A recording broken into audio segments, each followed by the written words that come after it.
जय श्री राधे राधे। प्रेमी जनों को राधे राधे, भक्ति जनों को राधे राधे। मैंने कहा था गंगा पुत्र भीष्म कौन थे। गंगा पुत्र भीष्म गंगा के पुत्र थे। शांतनु इनके पिता थे।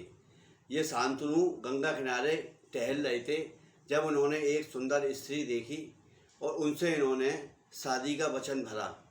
और शादी का वचन भरने के बाद उन्होंने कहा था मैं जो भी करूं आप बीच में दखलंदाजी नहीं देंगे। जब इनका दरवाजा पूरा हो गया होने के बाद जब इन्होंने लेके राजा शांतनु से शादी करी, शांतनु से शादी करने के बाद वैसे ये गंगा पुत्र भीष्म 8 बसु हैं। ये 8 बसु थे तो कि ये अप्सरा इंद्र के दरबार में नृत्य देख रहे थे। तो नृत्य देखते समय जो नृत्यांगना थी उनका पल्लू गिर गया और बाकी वसुओं की नज़र लग गई। नज़र से देखने लगे उनके। देखते देखते जब वहाँ पर ब्रह्मा जी और देवता बैठे हुए थे, दुर्वासा ऋषि ने कहा और जाओ तुम पृथ्वी पे भोग भोगोगे, तुमने ये गलत पाप किया है, तुमने ऐसा करा है। तब जाके ये धरती पे आए तो गंगा जी ने कही है मैं इनको ताड़ दूंगी। जब ये गंगा मैया ज़मीन पे आई हैं और राजा शांतनु से शादी करी है। शादी करने के बाद इनके जैसे जैसे पुत्र होता गया वैसे वैसे ये गंगा जी में उस पुत्र को प्रभा करती गई। ऐसे ऐसे करके इन्होंने 7 पुत्र गंगा जी में बहा दिए। एंड में राजा शांतनु को नहीं रहा गया, उन्होंने लेके उनको टोक दिया। वो ये देवी तुम क्या कर रही हो, तुमने 7 पुत्रों को गंगा जी में बहा दिया। अब जो एक पुत्र है इसे तो छोड़ दो।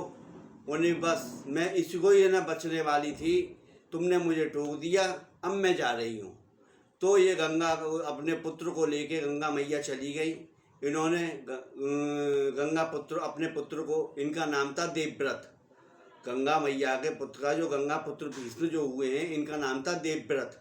ये अपने संग ले गई हैं। इनको युद्ध कला, वाण कला, धनुर्धर में निपुण किया है।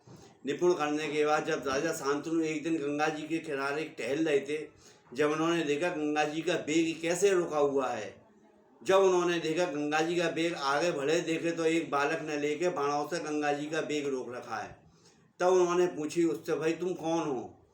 उन्होंने कहा मैं गंगा पुत्र हूँ देवव्रत।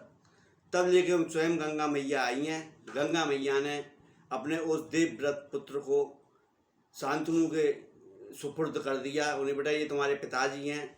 जब वो देवव्रत शांतनु के संग रहने लगे हैं तो अकस्मात क्या हुआ है गंगा जी चली गई। अब जो राजा शांतनु थे तो ये टहल रहे थे तो इन्होंने देखा एक कस्तूरी की महक आ रही है। तो देखे तो एक मछुआरन थी, उसके कस्तूरी की महक आती थी। उसकी भी कहानी बड़ी लंबी है, मैं अभी तो आपको गंगा पुत्र भीष्म की बता रहा हूँ।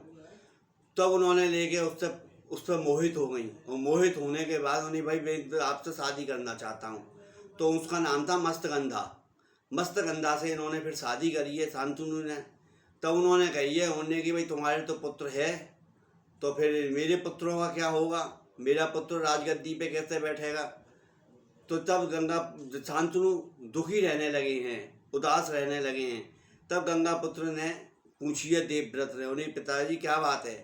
जब उन्होंने अपना हाल बताया है उनको, और हाल बताने के बाद जब जाके उन्होंने उनसे कही है उन्हें भाई मेरी ऐसे ऐसे बात है।